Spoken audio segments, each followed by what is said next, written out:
Muy bien.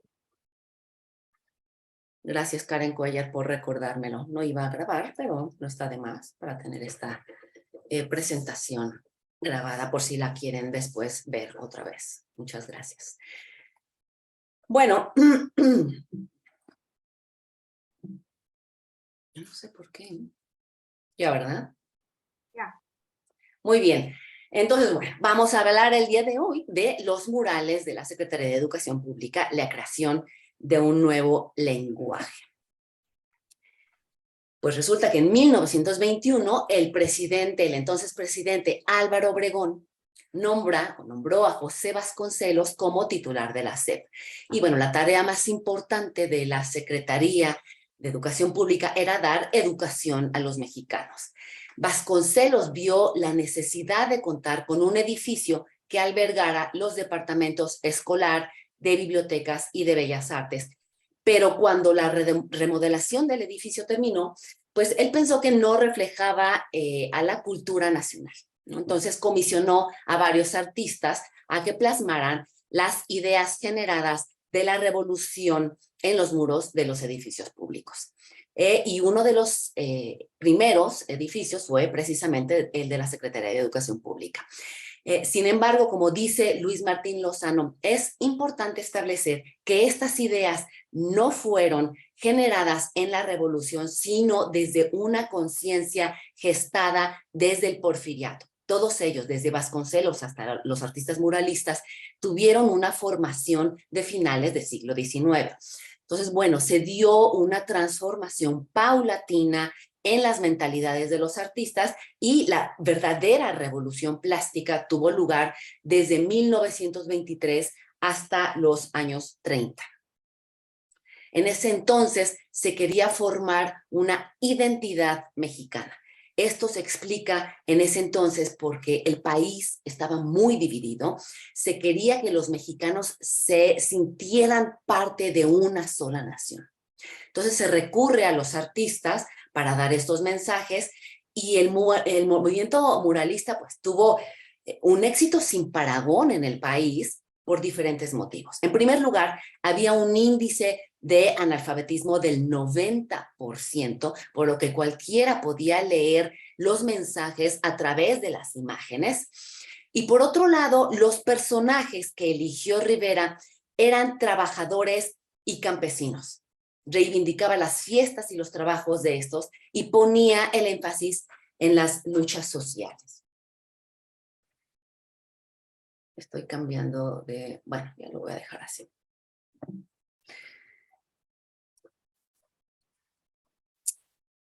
Los murales fueron pintados alrededor de 2 patios interiores del edificio de la SEP, el que fuera el convento de la Encarnación durante la época virreinal.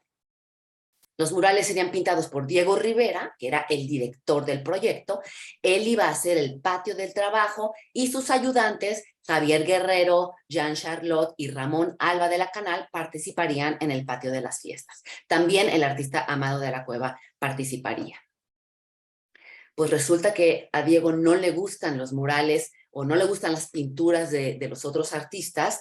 Estos son ejemplos de estos trabajos que aún podemos apreciar en los muros de la SEP, los trabajos de los otros artistas que quedaron, que se resguardaron.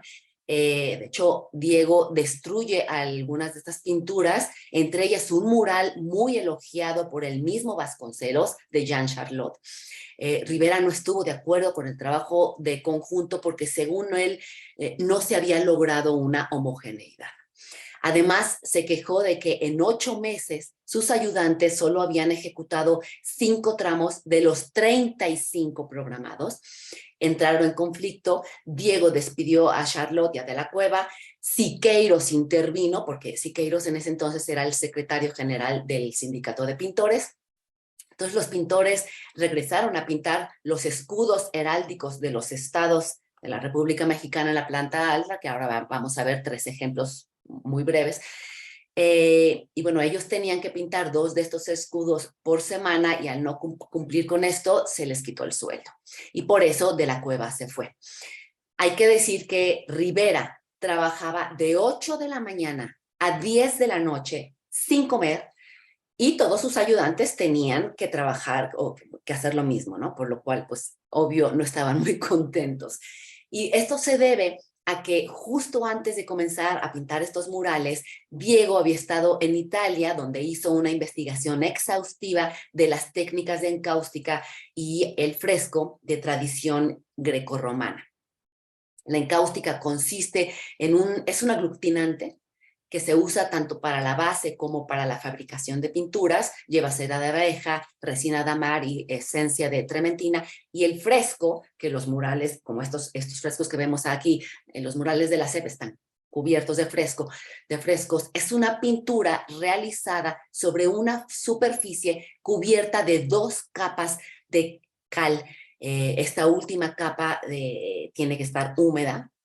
Entonces el fresco se ejecuta en una jornada de trabajo de 8 horas porque la cal comienza con un proceso de secado y una vez que comienza a secarse ya no no admite más pigmentos. Tiene que ser pues rápido, ¿no? Diego pugnaba en teoría por un trabajo en conjunto, sin clases, en colectividad, cuando en la práctica pues no se llevaba a cabo nada de esto. Se buscaba dar entonces una homogeneidad histórica a todos los mexicanos, se constituye la imagen de mestizo. Rivera plasma lo que él reconoce como lo mexicano. La pintura mural fue crucial entonces para el desarrollo de esta identidad social y política emergente. De acuerdo con Renato González Mello, Diego fue quien creó la figura del campesino, inspirándose en estas figuras antropométricas de Manuel Gamio, un antropólogo. Los campesinos eran los protagonistas de los años revolucionarios. Sin embargo, esta palabra, la palabra campesino, no figuraba en el debate político y legal del momento. Lo que González Mello quiere decir es que la pintura contribuyó a articular estas categorías políticas y las identidades y no al revés. Los círculos de poder no habían puesto, no se habían puesto entre ellos de acuerdo sobre qué elementos utilizarían para marcar una identidad nacional y para referirse a una historia del México revolucionario, y Rivera comenzó a crearlos. A los trabajadores los representa con mezclilla, ¿sí en mi cursor? Gracias. Y a los campesinos los representa con manta. El poder de estas imágenes es tremendo, lo que nos habla de la agencia de Rivera en crear interpretaciones de la historia más allá de los elementos representacionales. Por ejemplo, el artista fue el primero en santificar a Zapata. Diego Rivera pintó a Emiliano Zapata durante su carrera en más de 70 ocasiones, 4 de ellas en los murales de la CEP. ¿Y por qué fue tan bien recibido Zapata por el pueblo mexicano? Pues porque representaba un conjunto de valores asociados con el nacionalismo, con la raza, la etnia y la masculinidad. La presencia de Zapata en los murales y libros de texto apareció hasta que Vasconcelos renunció a la SEP, puesto que él evitaba cualquier representación histórica, además de que Vasconcelos rechazaba por completo a Zapata. Por eso es sorprendente que el primer Zapata haya aparecido en las oficinas de la SEP durante el mandato de Vasconcelos y de hecho estaba a pocos metros de su oficina. Rivera pintó 4 paneles de 4 personajes a los que convirtió en mártires. De izquierda a derecha, Zapata, Montaño, Carrillo Puerto y Cuauhtémoc. Vasconcelos permitió que estas pinturas, las permitió porque si prohibía la representación de Carrillo Puerto, a quien acababan de asesinar en ese momento, habría sido una declaración de ser simpatizante de los delahuertistas. Entonces Vasconcelos y Rivera discrepaban mucho ideológicamente. Incluso Rivera llegó a pintar a Vasconcelos dándole la espalda al pueblo, que veremos en unos momentos. Bueno, Rivera servía a un bando y luego servía al bando contrario. Tenía, digamos, que un plan político flexible, ¿no? A veces apoyaría a Vasconcelos, a veces se uniría a Calles, a quien Vasconcelos despreciaba. Entre estos mártires, Zapata fue el único que se convirtió en héroe nacional. Los murales de Rivera entonces deben de verse como un conjunto, como una sola composición. Narran una historia que muestra a un país en proceso de transformación, muestra el trabajo, el reparto de las tierras, las festividades, las tradiciones y sus héroes. Son 195 paneles distribuidos alrededor de dos patios, como dije al principio, el patio del trabajo y el patio de las fiestas. Porque en el primero se representan a los trabajos más importantes que se realizaban en México y en el segundo vemos algunas de las fiestas y de las tradiciones del pueblo mexicano. En el patio del trabajo, Diego plasma las injusticias y desigualdades en los trabajos. En la planta baja vemos escenas relacionadas con actividades laborales como la minería, la metalurgia, la cerámica, el teñido de las telas, los textiles. Me voy a parar un momentito para que, espero que lo estén viendo en pantalla un poquito más grande para que se aprecie mejor. El cultivo de la caña, del azúcar, el maíz, el pastoreo. Aquí se ve la maestra rural, que es la tierra misma.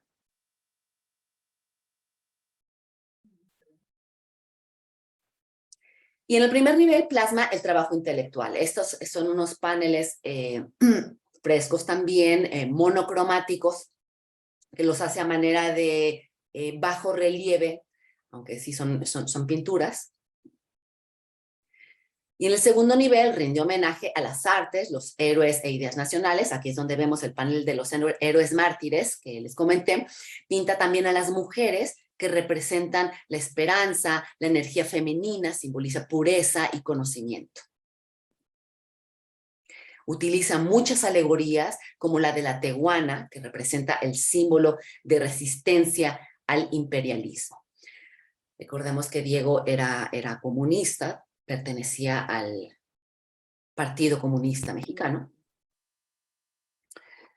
El cubo de la escalera representa una evolución, que mejor dicho es una transformación del ser humano. Hay muchos símbolos masones y Rosa Cruz es esta orden secreta nacida en alrededor de 1378. Y estos símbolos han sido interpretados como conocimiento y renovación espiritual. Para los masones, la escalera simboliza la conciencia, entonces él habla de una evolución espiritual. La escalera contiene la naturaleza, el agua, su evaporación, las nubes, el viento, la tempestad, la lluvia, el deshielo y otra vez el agua que regresa al mar. Es todo un proceso, ¿no?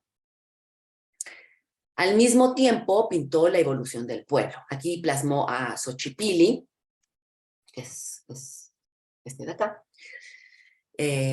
Xochipilli era el príncipe de las flores. En la cultura mexica es el dios del amor, los juegos, la belleza, las flores, el maíz, el placer y de la ebriedad sagrada. Rivera estudió mucho a las culturas prehispánicas.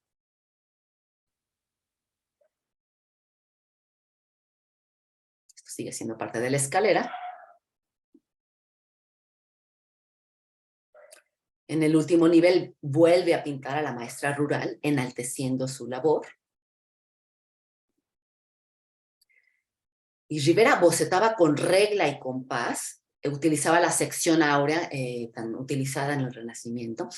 Se autorretrató en la parte más alta de la escalera, guiándose con una fotografía de Edward Weston, portando un plano, un compás y una escuadra, que acá vemos.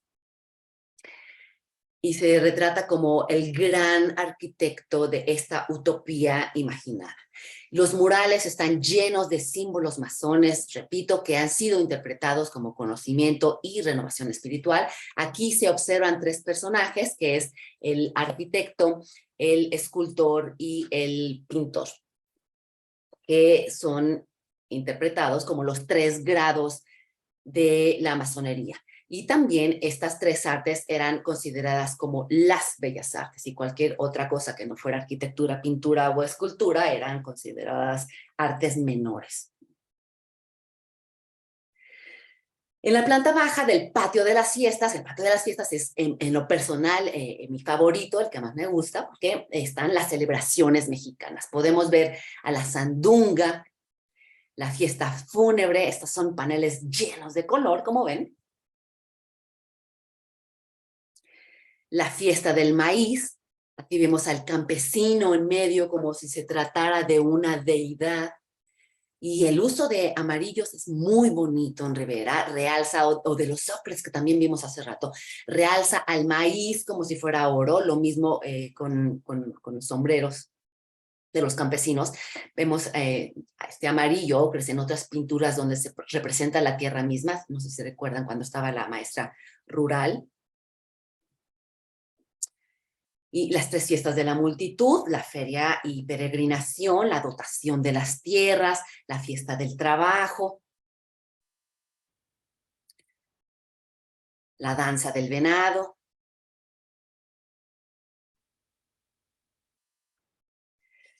En el primer nivel se encuentran a los escudos de las entidades federativas del país que les mencionaba hace rato, y bueno, es triste que los ayudantes de Rivera eran artistas, bueno, muralistas de primera categoría, Javier Guerrero, de la Cueva, Charlotte, pero en las fichas técnicas de todas estas, de todos estos escudos, nada más vemos ayudantes, ¿no? Ya están completamente en el anonimato estos pintores.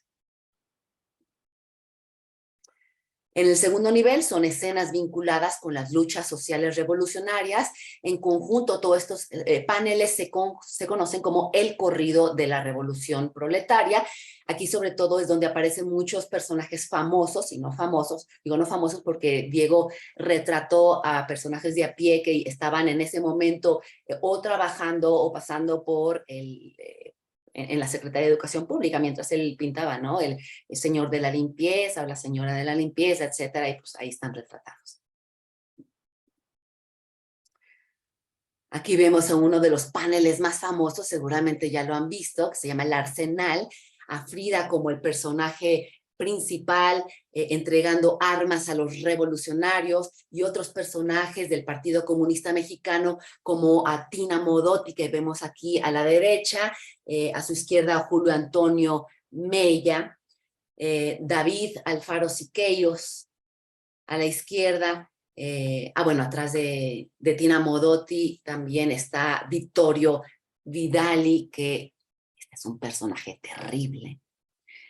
Era un revolucionario que iba a todas las luchas de los... En cualquier país que había una lucha revolucionaria, ahí estaba metido, ¿no?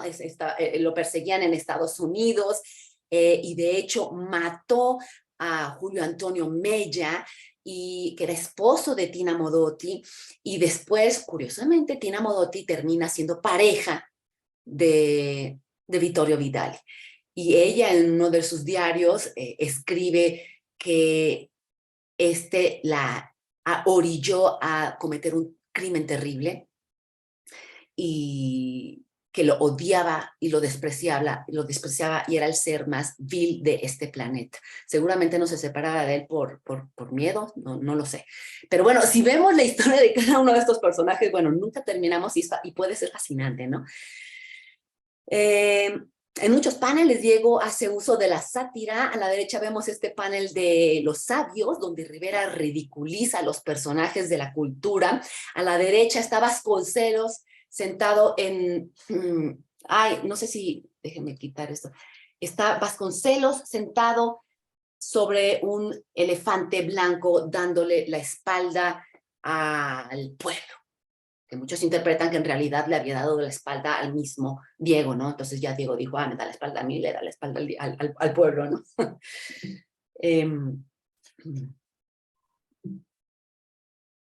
Ya. Aquí vemos a la burguesía, tanto mexicana como americana, digo que era tremendo, tremendo Diego, no perdonaba nada.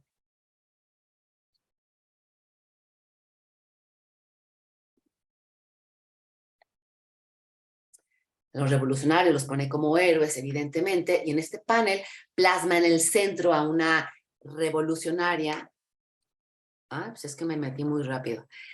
Si no, ahorita nos volvemos a meter. Una revolucionaria, y aquí está ni más ni menos que Antonieta Rivas Mercado, vestida muy elegantemente. Rivera se retrata como a un niño obrero, aquí está Rivera, pateando a Salvador Novo, que lo pone de rodillas con orejas de burro. En el suelo aparecen obras y elementos del grupo intelectual Los Contemporáneos.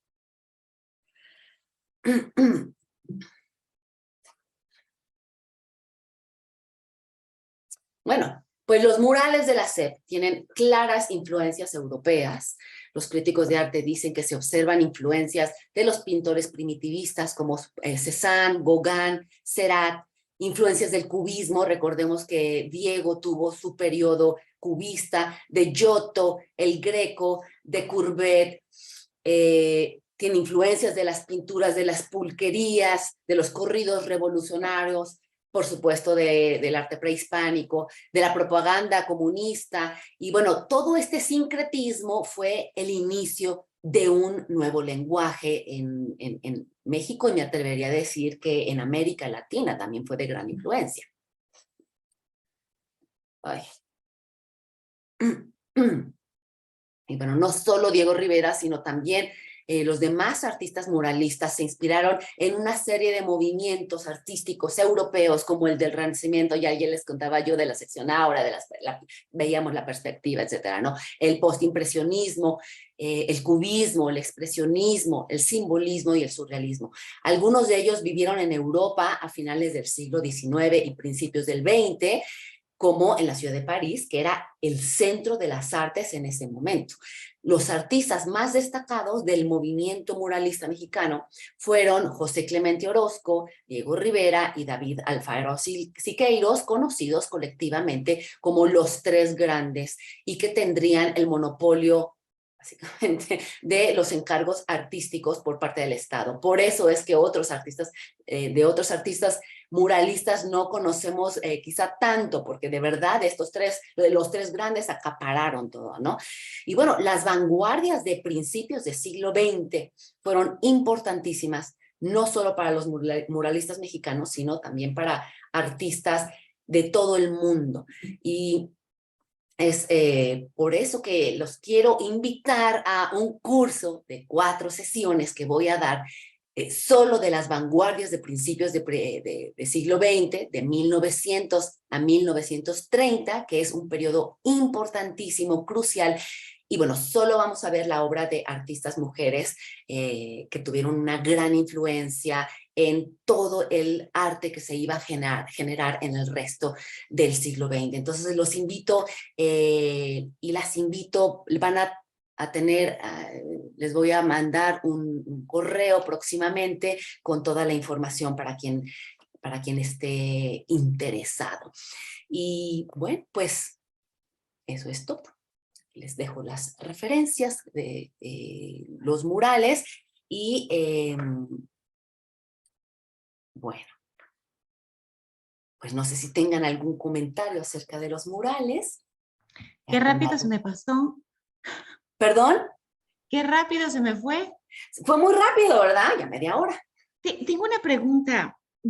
¿Puede ser que hay una suástica en el escudo de Sonora? Ay, y fíjate que no me había percatado. Espérame. Déjame volver a compartir. Por ahí estoy loca, pero me pareció. Dije, ¿qué hace una suástica ahí? Sí, yo también la vi. Acuérdense que la suástica no nada más tiene...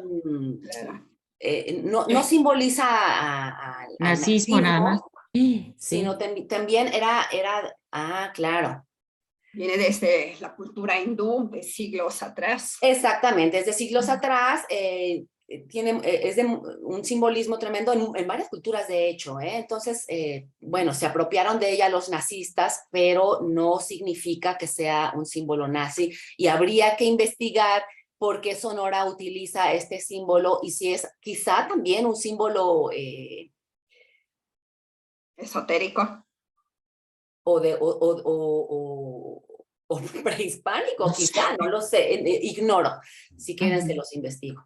Ahí les mando Gracias. el mail. ¿Qué pasa? Pero o sea, 1923 es época paralela, o sea, no me sé el año exactamente. Esa época, el sí, pero nazismo, recuerda, o sea, ya lo estaban- pintaron en 1923, pero estos símbolos ya existían, eran Claro. los símbolos heráldicos de los estados. Entonces, Exacto, o sea, lo tenía antes de que surgiera el nazismo.